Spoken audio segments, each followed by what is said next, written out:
Dito mga idol, ipapakita ko sa inyo paano mag-start yung motor ko gamit ang remote. Dahil nakakabit ko to nung nakaraan linggo, hindi ko napakita sa inyo paano mag-start dito sa motor ko, na yung pinakabit ko na alarm para sa motor ko. Dito tinitesting ko kung malakas ba siya o mahina. Yung battery niya pala ay medyo mahina na, kaya inulit-ulit ko siya pag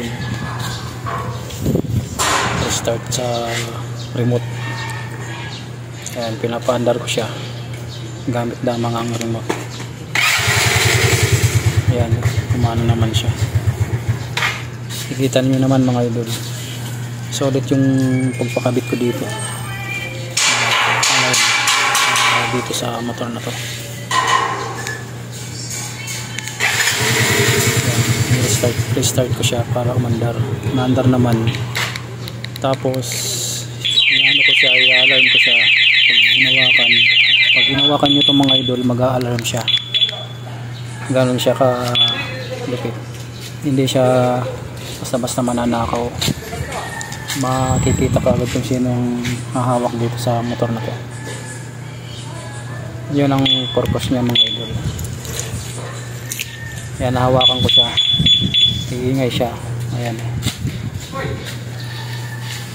iingay siya pag ginahawakan ko yung motor na to. Dito pumapalya-palya kasi medyo hindi siya nadidetect na remote. Pinindot ko siya, pinindot ko yung remote. Ayan, tapos yun, gumana ulit. Ayan, pag ginahawakan nyo yung motor na to mga idol, iingay siya. Yan ang purpose ng alarm na to, anti-tip siya magnanakaw. Kaya hindi siya basta-basta mananakaw mga idol. Yung remote na yan, dalawa yan. Yung isa tinabi ko lang muna, isa lang muna ang ginamit ko. Yan, ayos, solid.